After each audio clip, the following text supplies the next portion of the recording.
اعوذ باللہ من الشیطان الرجیم بسم اللہ الرحمن الرحیم اللہم صلی علی محمد وآل محمد وعجل فرجهم۔ الاستحاضہ هو الدم الذي تراه المرأة حسب ما يقتضيه طبعها غير الحيض والنفاس، فكل دم لا يكون حيضا ولا نفاسا ولا يكون من دم العذرة أو القروح أو الجروح فهو استحاضہ۔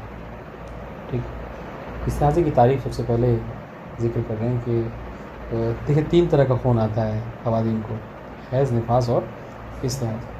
تو یہ جو خون آتا ہے یا تو حیض ہے یا نفاس ہے، اور اگر یہ حیض و نفاس کا خون نہیں ہوگا تو جو تیسرا خون ہے وہ سارا کا سارا خون جو کیا ہوتا ہے، استحاضہ خون ہوتا ہے۔ بلکہ اگر ڈاکٹرز کی مانیے تو استحاضہ کیا ہے؟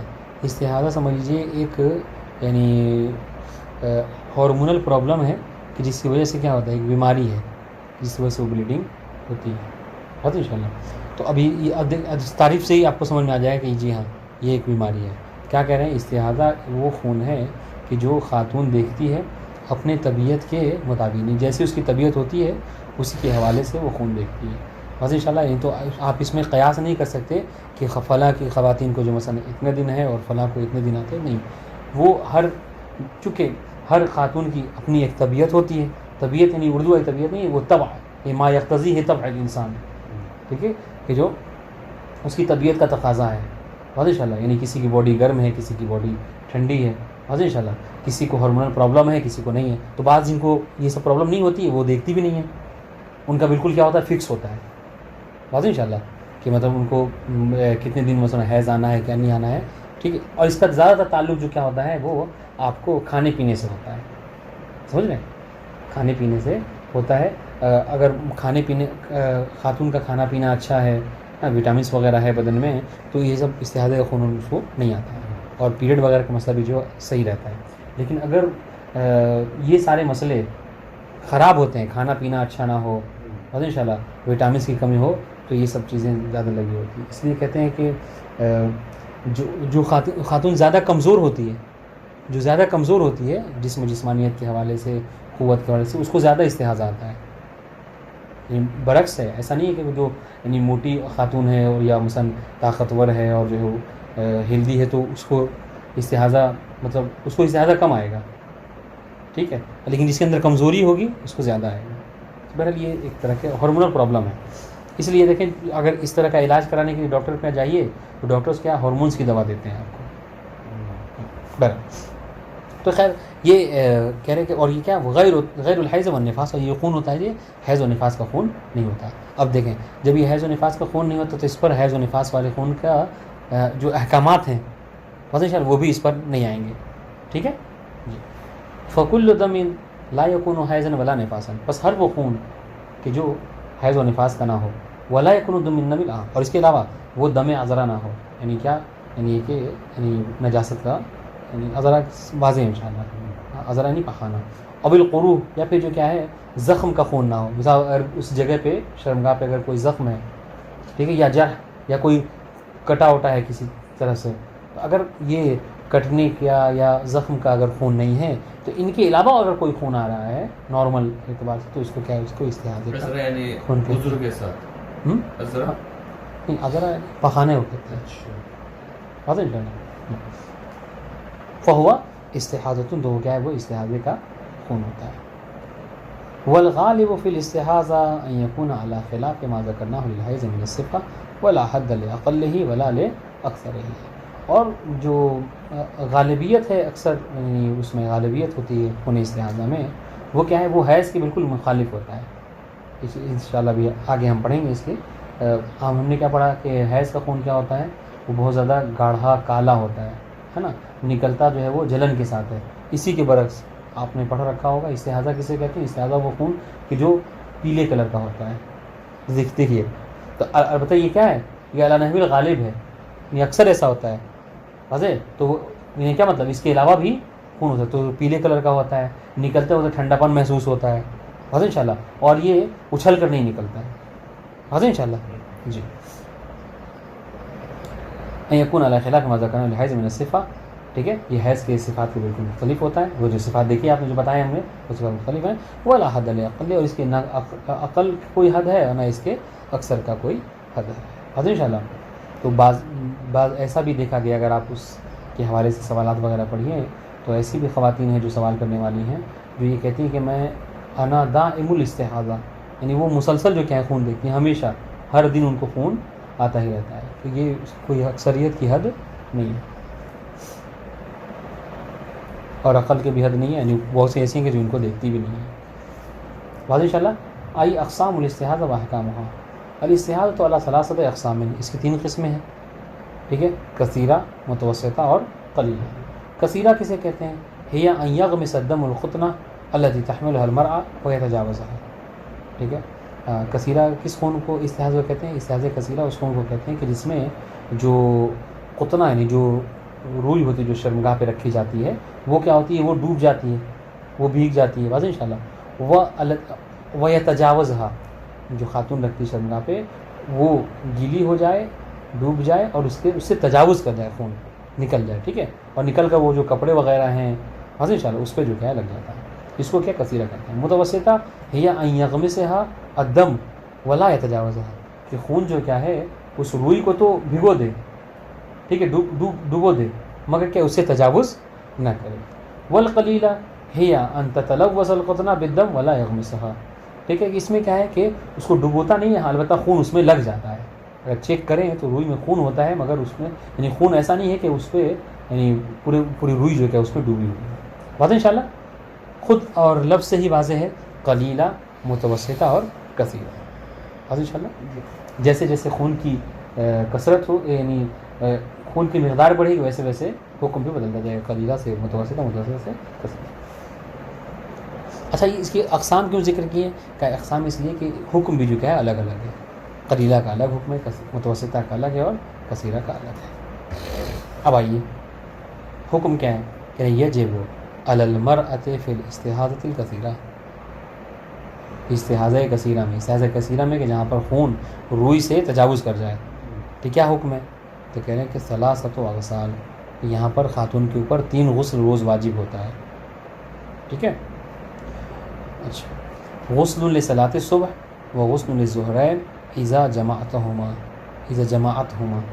ٹھیک ہے، ہاں، اور ایک غسل صبح کی نماز کے لیے اور 2 غسل جو ہوگا، ایک ظہر اثر کے لیے اور ایک مغرب عشاء کے لیے. یہ 3 چونکہ ہم 3 وقت نماز پڑھتے ہیں تو یہ 3. لیکن اگر کوئی ایسے جیسے سنی خواتین ہیں یا اپنے میں سے اگر کوئی الگ الگ کر کے نماز پڑھ رہی ہیں تو پھر ان کو 5 نماز کے لیے 5 غسل کرنا ہوگا. واضح؟ جی. وغسل للعشاء كذلك. ٹھیک ہے واضح ان شاء اللہ. تو یہ 3 غسل ہوگا. وإذا أرادت التفریق بین دیکھیے، وإذا أرادت ارادت میں ہیا کے ذہن پڑے مرأہ کی طرف، وإذا أرادت المرأة المستحاضة الكثيرة بين الظهرين أو العشاءين، ٹھیک ہے، وجب عليها الغسل لكل صلاة. لیکن اگر کوئی خاتون ایسی ہے کہ جو ظہر عصر اور مغرب عشاء کی نماز الگ الگ کر کے پڑھ رہی ہے، تفریق کر کے، ٹھیک ہے بات ان شاء اللہ، تو پھر کیا ہوگا؟ پھر اس کے اوپر غسل واجب ہے ہر نماز کے لیے. پھر اس کو کتنے غسل کرنے ہوں گے؟ 5 غسل. والاحوط الاولی ان تتوضا قبل كل غسل، اور احتیاط اولا یہ ہے کہ ہر غسل سے پہلے کیا ہو؟ وضو بھی خاتون کرے پہلے. ٹھیک ہے، یہ کس کا حکم تھا؟ اس کثیرہ. متوسطہ کا کیا حکم ہے؟ یعنی یجب علی المرأة فی الاستحاضة المتوسطة ان تتوضا لكل صلاة وان تغتسل لكل يوم مرة. کیا حکم ہے؟ کہ وہ ہر نماز کے لیے وضو کرے گی اور غسل اس پر ایک ہے. ٹھیک ہے ان شاء اللہ، اور پورے دن میں اس کو ایک غسل کرنا ہے متوسطہ کے لیے.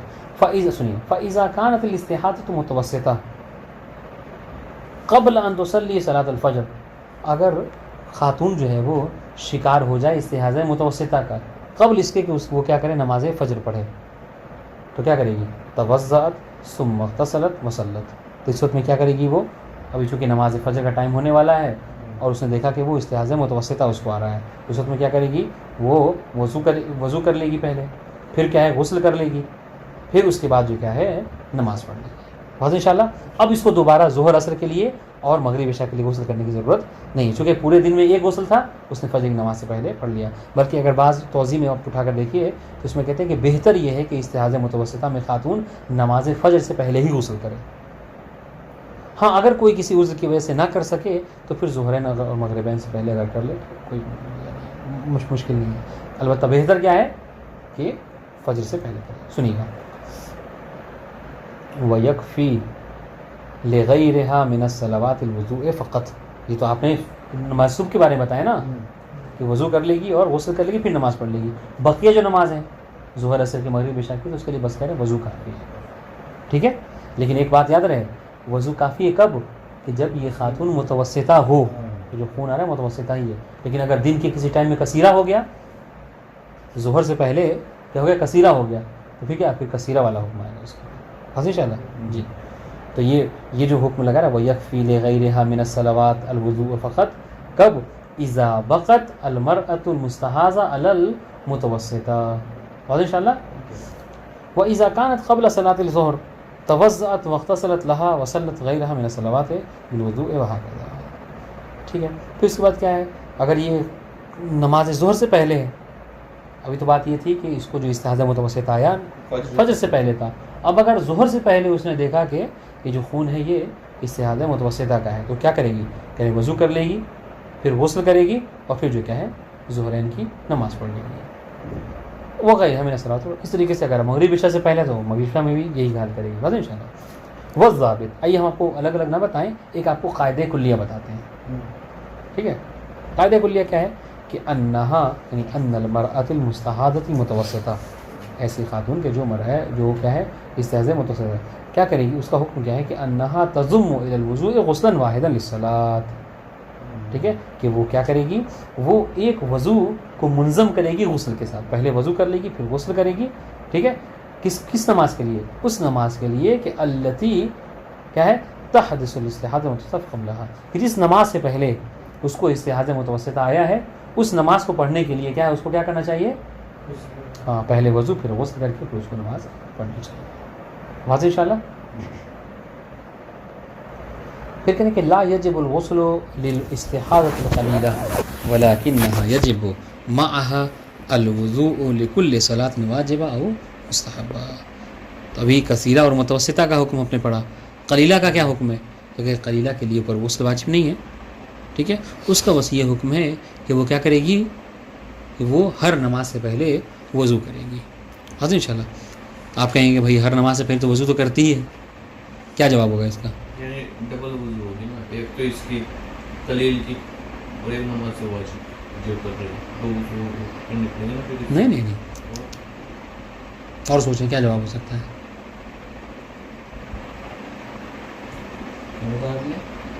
یہ کہہ رہے ہیں سوال سنیے لا یجب الغسل للاستحاضة القلیلہ استحاضہ قلیلہ کے لیے غسل واجب نہیں ہے.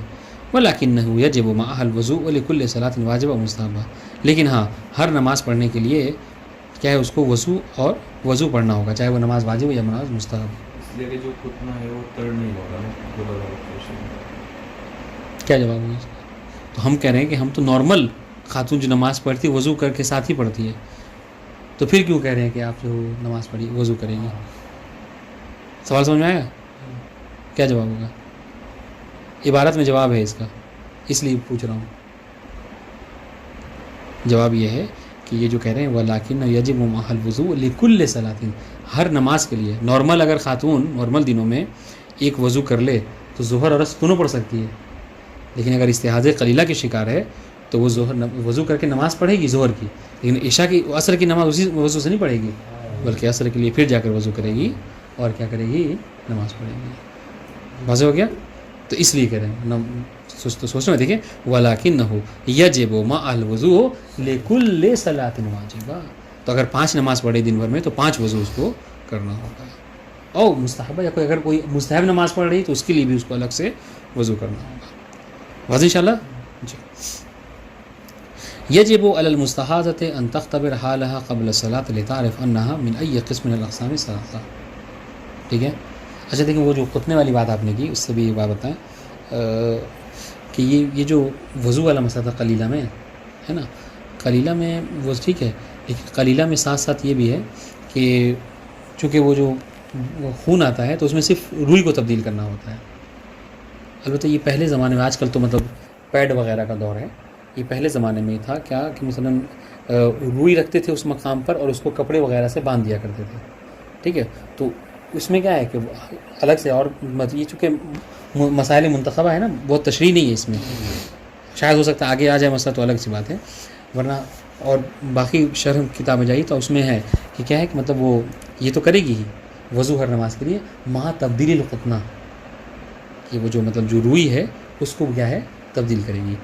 اور اس میں متوسطہ اور اس میں کثیرہ میں صرف قطنہ یعنی صرف روئی نہیں بدلنا ہے، بلکہ کیا ہے، بلکہ جس کپڑے کو اس نے باندھا تھا اس کپڑے کو بھی تبدیل کرنا ہوتا ہے. بس ان شاء اللہ خیر. اب دیکھیے، اب یہ جو حکم بتایا تینوں کا الگ الگ ہے، قلیلہ کا الگ ہے، متوسطہ کا الگ ہے، کثیرہ کا الگ ہے. ٹھیک ہے، اب سنیے، کہہ رہے کہ اگر کوئی خاتون ایسی ہے کہ جو مستحاضہ ہے، یعنی اس کو پتہ ہے کہ مجھے خون استحاضہ آ رہا ہے، تو اس کو کیا کرنا چاہیے؟ کہہ رہے کہ ہر نماز سے پہلے اس کو چاہیے کہ وہ اختبار کرے. یعنی کیا مطلب؟ یعنی وہ چیک کرے، ٹھیک ہے، کہ اس کا خون یہ کون سا خون ہے. نہ یہ کہ بس نماز کا وقت ہوا اور اٹھیے جا کے نارمل جو ہے بس وضو کر کے نماز پڑھ لیا.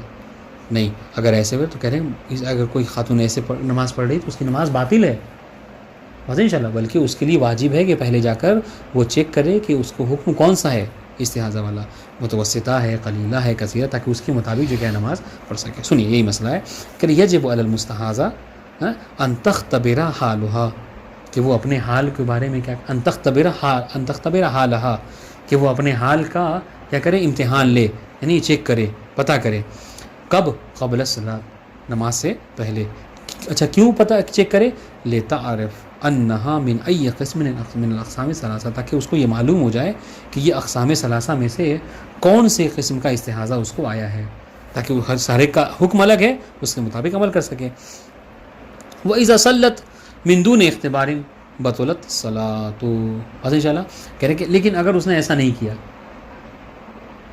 ٹھیک ہے، بس اٹھی اور اٹھ کر نماز پڑھ لیا جبکہ اس کو معلوم ہے کہ استحاضہ آیا ہوا ہے، تو کیا ہے، کہہ رہے کہ بنا امتحان کے، بنا چیک کیے نماز پڑھنا، نماز باطل ہے. حضرت انشاءاللہ جی، تو جب غسل کرے تو چیک کر ہی لے گی. نہیں، جب غسل کرے تو چیک کر ہی لے گی. سمجھ رہے؟ الا اذا، ہاں سنیے گا، الا اذا طابق عملها الواقع وحصل منها قصد القربہ. ٹھیک ہے، مگر یہ کہ اس نے جو کام کیا، چیک نہیں کیا، مگر اس نے کیا ہے، نماز پڑھ لی. ٹھیک ہے، اور جو عمل اس نے انجام دیا ہے بعد میں اس نے جب چیک کیا تو اصل میں اس کو کرنا بھی یہی تھا جو اس نے کیا ہے. اور انشاءاللہ اس میں گویا کہ مطلب اندازہ لگایا کہ خون آیا ہے، لیکن اتنا نہیں ہوگا کہ متوسطہ کہلائے، وضو کر کے نماز پڑھ لیتے ہوں کافی ہے. اور انشاءاللہ اس نے ایسا کیا ہی، اور بعد میں جب چیک کیا تو پتہ چلا کہ ہاں قلیلہ ہی ہے اور وضو کر کے ہی نماز پڑھنا تھا اس کو. اور انشاءاللہ تو چونکہ مطابقت ہو گئی تو اس میں کوئی حرج نہیں ہے، البتہ مع قصد القربہ، جب یہ قربت کی نیت سے اس عمل کو انجام دیا ہو. ھذا فیما تمکنت من الاختبار. ہم کہہ رہے کہ یہ جو حکم ہم نے لگایا تھا کیا، کہ اختبار کے بعد ہی اس کو نماز پڑھنا ہے، اور بنا اختبار کے وہ نماز پڑھی تو اس کی نماز باطل ہے. یہ اس وقت ہے کہ جب اختبار ممکن ہو، وَإِلَّا، لیکن اگر اختبار ممکن نہ ہو، بس انشاءاللہ اخذت بالمقدار المتيقن ان لم تكن لها حالہ سابقہ معلومات. اس وقت میں کیا ہے، اس کو جو اس کو یقین ہو رہا ہے، بس انشاءاللہ سمجھنے کے بعد، غور و فکر کرنے کے بعد اس کو جو سمجھ میں آ رہا ہے اس کے مطابق عمل کرے گی. لیکن البتہ کب؟ جب اس کو کوئی سابقہ حالت معلوم نہ ہو. یعنی کیا مطلب؟ یعنی اس کو مثال طور پر صبح میں جو خون آیا تھا وہ استحاضہ کثیرہ کا تھا، بس انشاءاللہ، اور مغرب میں اس کو استحاضے کا وہ ہو رہا ہے، اس کو سمجھ میں نہیں آ رہا ہے کہ یہ جو مغرب کا خون آ رہا ہے یہ قلیلہ ہے یا متوسطہ یا کثیرہ ہے. تو چونکہ اس کی حالہ سابقہ کیا ہے، کثیرہ کی ہے، تو لہٰذا وہ متوسطہ یا قلیلہ اپنے آپ کو نہیں سمجھے گی. واضح انشاءاللہ. وَإِلَّا أَخَذَتْ بِهَا، لیکن اگر اس کی کوئی حالت سابقہ ہے، جیسا کہ ابھی ہم نے مثال دی کہ صبح میں اس کو جو بلیڈنگ ہوئی تھی، استحاضہ جو ہوا تھا وہ کون سا تھا، کثیرہ تھا، تو کہ اسی کے مطابق وہ عمل کرے گی. کب؟ جب اس کے لیے اختبار ممکن نہ ہو. مثلا اس طرح بیڈ ریسٹ ہے، اس کو وہ اٹھ کر نہیں جا سکتی، یا مریضہ ہے جس وجہ سے چیک نہیں کر سکتی. واضح انشاءاللہ. کوئی بھی عذر مان لیجیے آپ. کہنے کا مقصد کیا ہے کہ جس میں وہ چیک نہیں کر سکتی، اس صورت میں کیا کرے گی، اگر حالت سابقہ ہے تو اس کے مطابق عمل کرے گی، حالت سابقہ نہیں ہے تو اس صورت میں جو اس کو گمان ہو رہا ہے، جو اس کو یقین ہو رہا ہے قدر متیقن، اس پر کیا کرے گی؟ وہ عمل کرے گی. حاضر انشاءاللہ. اذا انتقلت المرأة من الاستحاضة قليلا الى المتوسطة جرى عليها حكم المتوسطة بعد الانتقال فيجب عليها الغسل مرة في كل يوم. بہت آسان بات ہے. کہنے کہ اگر خاتون جو کہ مستحاضہ ہے اگر ایک حالت سے دوسرے حالت میں منتقل ہو جائے، مثال کے طور پر صبح نماز فجر سے پہلے اس نے جو خون دیکھا تھا، ٹھیک ہے، اس کو چیک کیا تو پتہ چلا کیا ہے کہ قلیلہ ہے. واضح انشاءاللہ. تو قلیلہ کا کیا حکم تھا؟ ہر نماز کے لیے وضو، اس نے وضو کر کے جو ہے نماز پڑھ لی. ظہر کا جب وقت آیا تو اس کو بلیڈنگ، لیکن اس بار بلیڈنگ جو زیادہ ہوئی، خون زیادہ آیا. واضح انشاءاللہ. تو متوسطہ ہو گئی، چیک کیا تو پتہ چلا متوسطہ ہے. تو اب دیکھیں اب ایک حالت سے دوسرے حال منتقل ہو گئی، تو اب یہاں پر وہ قلیلہ والا حکم نہیں ہے، بلکہ اب یہاں پر کیا کرے گی؟ متوسطہ کا کیا حکم ہے؟ ابھی پڑھا ہے ہم نے. متوسطہ کا کیا حکم ہے؟ کہ وضو کرے گی، پھر غسل کرے گی اور پھر نماز پڑھے گی. نہیں، نماز فجر تو گزر گیا، اب ظہر. ہاں، میں کہنے کا مقصد کیا ہے کہ جس نماز سے پہلے اس نے دیکھا کہ متوسطہ ہے، تو ابھی چونکہ ظہر سے پہلے اس نے دیکھا ہے تو پہلے وضو، پھر غسل، پھر جو ہے وہ نماز.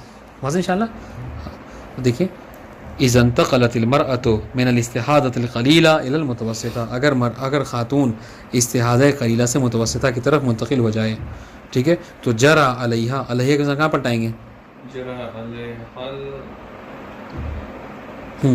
یہ مرأة. احسنتم. جرا علی المرأة المستحاضہ المتوسطہ، ٹھیک ہے، بعد الانتقال، انتقال کے بعد اس پر کون سا حکم لگا؟ وہی والا حکم لگا ہے جو جس حالت میں ہے وہ. فیجب علیہا، فیجب علی المرأة المستحاضہ المتوسطہ الغسل مرة فی کل یوم. تو کیا ہے؟ چونکہ متوسطہ کا حکم یہی ہے کہ پورے دن میں ایک غسل کرنا ہے تو اس کو ایک غسل کرنا ہے. وَإِذَا انتقلت من القلیلۃ او المتوسطہ الی الکثیرہ، لیکن کیا اگر جو انتقال ہو وہ قلیلہ اور یا متوسطہ سے کثیرہ کی طرف ہو، ٹھیک ہے، یعنی کیا مطلب؟ یعنی صبح جو خون دیکھا تھا متوسطہ تھا، ظہر سے پہلے جو وہ کثیرہ ہو گیا، ٹھیک ہے، تو کیا کہہ رہے ہیں؟ جرا علیہ حکم الکثیرہ، تو اس پر کیا ہے؟ کثیرہ کا حکم لگے گا. واضح انشاءاللہ. ہر نماز کے لیے غسل. فلو کانت الاستحاضۃ قلیلۃ او متوسطہ، ٹھیک ہے، وصلت صلاۃ الفجر بالوضوء وحدہ. مثال سنیے. پس اگر وہ خاتون استحاضہ قلیلہ یا متوسطہ کی شکار تھی اور اس نے نماز فجر پڑھی وضو کے ذریعے سے، صرف ایک وضو کیا اور نماز پڑھ لی، او مع الغسل، ٹھیک ہے، پھر غسل کیا چونکہ متوسطہ تھی تو غسل کر کے ایک اور وضو کے ساتھ نماز پڑھ لیا. ثم انقلبت کثیرہ قبل صلاۃ الظہر، پھر ظہر سے پہلے وہ جو بلیڈنگ تھی بہت زیادہ ہو گئی، یہاں تک کہ وہ تجاوز کر گیا قطنے کو، ٹھیک ہے، اور وہ کثیرہ ہو گئی. تو کیا ہوگا؟ پھر کہہ رہے کہ اب وہ جو صبح میں غسل کیا تھا، ٹھیک ہے، وہ کافی نہیں ہوگا ظہر پڑھنے کے لیے. تو وجب علیہا الغسل للظہرین، تب یہاں پر اس کو ظہرین کے لیے بھی یہ غسل کرنا ہوگا. کب؟ اذا جمعت بینہما، جب ان دونوں کے درمیان میں کیا کرے؟ وہ جمع کرے. کون دونوں کے درمیان میں؟ احسنتم، کہ جب وہ نماز ظہر اثر کی ساتھ پڑھ رہی ہے، ٹھیک ہے.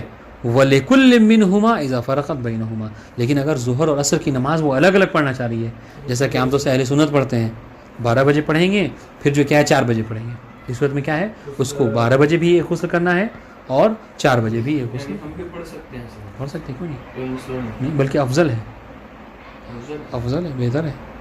اگر کوئی یہ کر سکتا ہے تو بہتر ہے. اسی لیے آپ اذان الگ سے دینی پڑے گی. ہاں، تو اذان تو ویسے بھی ہم الگ سے دیتے ہیں. آپ حرم وغیرہ میں جائیے شب جمعہ میں تو ہم کیا مغرب کے لیے بھی اذان دیتے ہیں اور عشاء کے لیے بھی اذان دیتے ہیں. تو بہتر ہے اذان دے لینا ہر نماز کے لیے. الاحبۃ فی الاستحاضہ تبدیل القطنہ التی تحملها وتطہیرها لكل صلاۃ اذا تمکنت من ذلک. پہلے تھوڑی طولانی بات ہے، اس میں نہ کریں، ورنہ کہتے ہیں نا کہ جو وقت فضیلت ہے، کیا کہتے ہیں، ظہر کی نماز کا وقت فضیلت کیا ہے کہ جیسے ہی زوال ہو آفتاب کو، انشاءاللہ وقت وہ آئے گا تو تشریح کریں گے کہ جیسے ہی آفتاب کا زوال ہو تو وہ جو عمود آپ نے کھڑا کیا ہے، ایک لکڑی جو کھڑا کیا آپ نے، اس کا سایہ جب ایک برابر تک ہوتا ہے تو یہ وقت جو کیا ہوتا ہے، یہ وقت ظہر کا وقت فضیلت کا وقت ہوتا ہے. یعنی اس میں آپ نماز ظہر کی نافلہ بھی پڑھیے اور اس کی پڑھیے، ظہر کی واجب نماز بھی پڑھیے. پھر وہی جو سایہ ہے اسی کے 2 برابر جب ہوگا تو یہ وقت جو کیا ہوتا ہے، فضیلت کا ہوتا ہے عصر کی. واضح انشاءاللہ. تو آپ اس میں وقت کی تو اس صورت سے کیا ہے یعنی کہتے ہیں کہ کم سے کم 45 منٹ بعد پڑھنا چاہیے، اور ہم تو ایک ساتھ پڑھ لیتے ہیں. تو البتہ یہ غلط نہیں کرتے ہیں، کیونکہ وقت یہی کہا جاتا ہے، جو عام طور سے وقت کہا جاتا ہے کہ زوال کے بعد سے جتنا وقت آپ کو 4 رکعت نماز پڑھنے کا ہوتا ہے وہ وقت کیا ہوتا ہے، مخصوص ہوتا ہے کس کے لیے، ظہر کے لیے. اس کے بعد عصر کا وقت جو کیا ہے شروع ہو جاتا ہے. یہ عام طور سے جو کانسیپٹ بتاتے ہیں. طالب علم جو ہے یہاں کربلا میں اس نے ایسے ہی پڑھا، مغرب کی نماز میری ساتھ جماعت میں پڑھ لی. اس نے کہا کہ اب جا کے 10 بجے حرم میں پڑھوں گا عشاء کی نماز. ہم نے کہا یہ کہ اس کا رسول اللہ نے پڑھا. صحیح ہے، اس میں کوئی حرج نہیں، اچھا بہتر ہے. الاحوۃ فی الاستحاضہ تبدیل القطنہ، چلیے آگئی بات کرے. الاحوۃ فی الاستحاضہ تبدیل القطنہ التي تحملها او تطہیرها لكل صلاۃ اذا تمکنت من ذلك. کہہ رہے کہ احتیاط یہ ہے، البتہ واجب نہیں ہے، احتیاط کا تقاضا یہ ہے کہ خاتون استحاضہ قلیلہ، اس کو بڑھا لیجیے اگر پینسل وغیرہ ہے تو استحاضہ قلیلہ میں خاتون کیا کرے کہ وہ جو روئی ہوتی ہے جو شرمگاہ پہ لگائی رہتی ہے اس کو کیا کرے، تبدیل کرے. ٹھیک ہے، اور تطہیر ہوا یا پھر وہ جو کپڑا ہے جو رکھ رکھا ہے اس کپڑے کو نکال کے پاک کر لے ہر نماز سے پہلے اگر ممکن ہو تو. یعنی کیا مطلب اگر الگ سے اس کے پاس روئی ہو یا الگ سے کوئی کپڑا رکھنے کے لیے ہو تو احتیاط یہ کہ ایسا کر لے.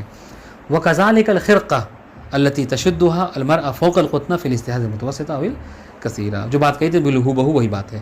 ٹھیک ہے، لیکن اگر استحاضہ متوسطہ یا کثیرہ ہے تو اس وقت میں کیا ہے، صرف قطنے کو تبدیل نہیں کرنا ہے، وہ تو بدلنا ہی ہے، بلکہ ساتھ ساتھ جو کپڑا باندھا گیا ہے اس کے اوپر انشاءاللہ اس کو بھی بدل لینا ہے یا اس کو بھی دھو لینا ہے.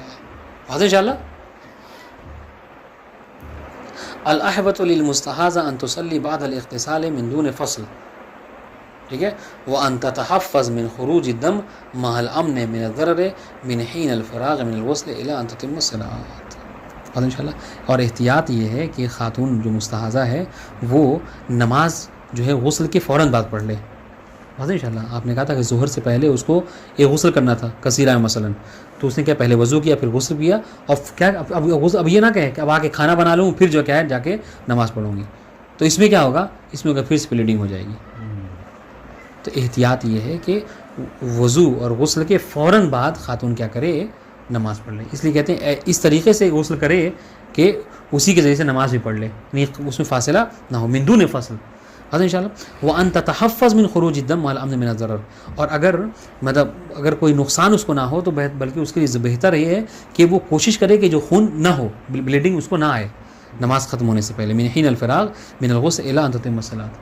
یعنی اگر ممکن ہو اس کے لیے کوئی کیسے کہتے ہیں، اور کوئی جگاڑ لگا سکتی ہو کہ جس کی وجہ سے کیا ہو، جس کی وجہ سے غسل کے بعد سے نماز کے پڑھنے تک کے درمیان میں کیا ہو اس کو بلیڈنگ نہ ہو، تو کہہ رہے وہ جگاڑ لگا لے تاکہ کیا ہو اس کو بلیڈنگ نہ ہو، اور انشاءاللہ اور نماز پڑھ دے. تو یہ بہتر ہے، احتیاط ہے.